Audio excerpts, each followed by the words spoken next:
Hi and welcome to Zach's Game Room. On our last board design video, we set up the entrance to a mining facility. The party encountered a pack of sawtooth dogs, a local predator on this planet, and encountered their first mutated miner before heading into the mines below. Today, we're setting up the first level of those mines, a security checkpoint and research area.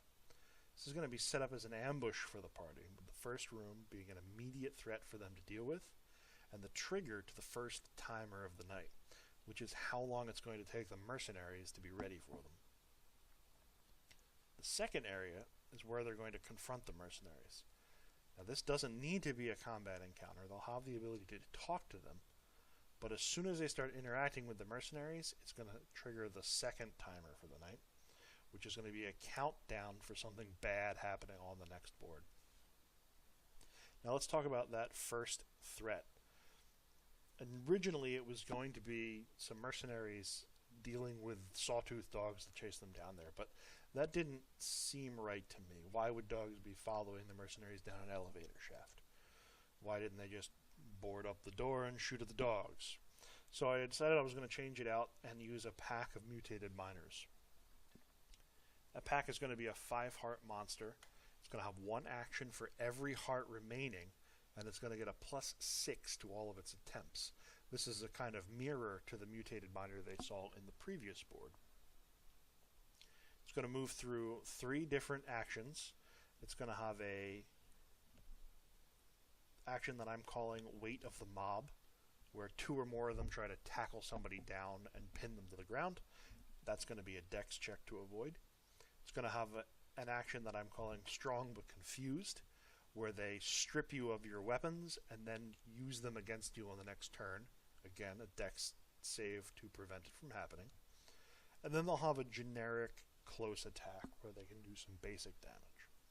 The idea is they'll roll through these things, they'll pin somebody down, they'll take their stuff, the stuff will get used against the other people in the room, and rinse and repeat. Once they've overcome that, they'll have the mercenaries to deal with.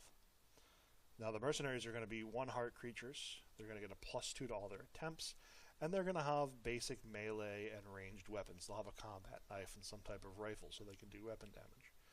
The interesting thing about them is that they're going to have grenades, and they'll either have a frag grenade, which can do damage to everybody in the room, or they're going to have a smoke grenade, which will fill the room with this thick, acrid smoke, pushing the room difficulty level up by 2 points. Also in the room with the mercenaries is going to be the turret. The turret's going to be on a D4 timer, and every time that timer counts down to 0, it's going to deal weapon damage to all enemies within near. No roll to hit. You take damage if it can see you.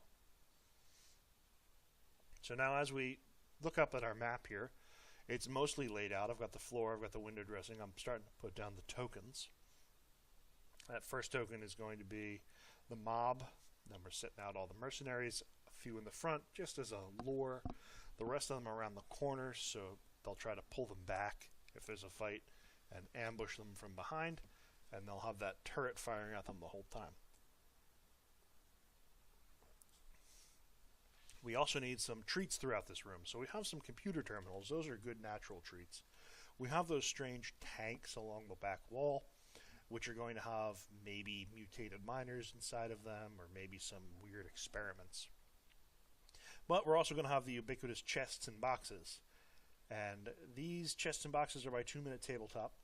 And I found that if you just kind of copy and paste a bunch of them, twist them around, and set a chest on top, it looks like you got a little pile of boxes with something on top of it. And nothing screams search me like a pile of boxes with a chest on top of it.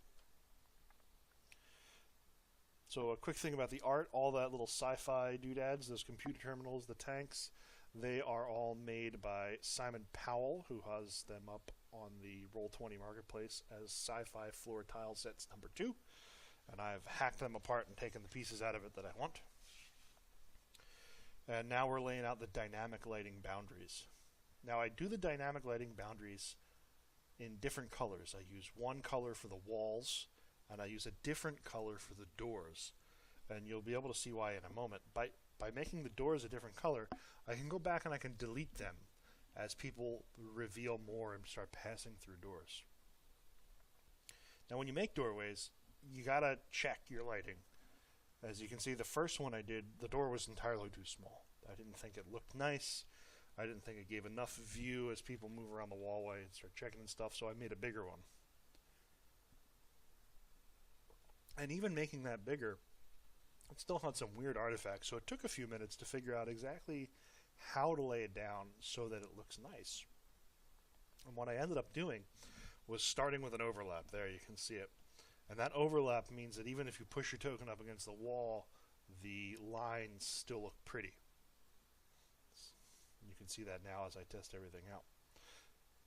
That second test is one of those mercs, just so I can see the other room without having to take the door down. And there is our finished board for the night. If you made it to this point, I hope you enjoyed it enough to give me a like and subscribe. Please throw your thoughts in the comments below to let me know what you liked, what you didn't like, what you think I should have done differently. What do you think I should do for the next room, perhaps? And I will see you all on the next video. Thanks for watching, and happy gaming.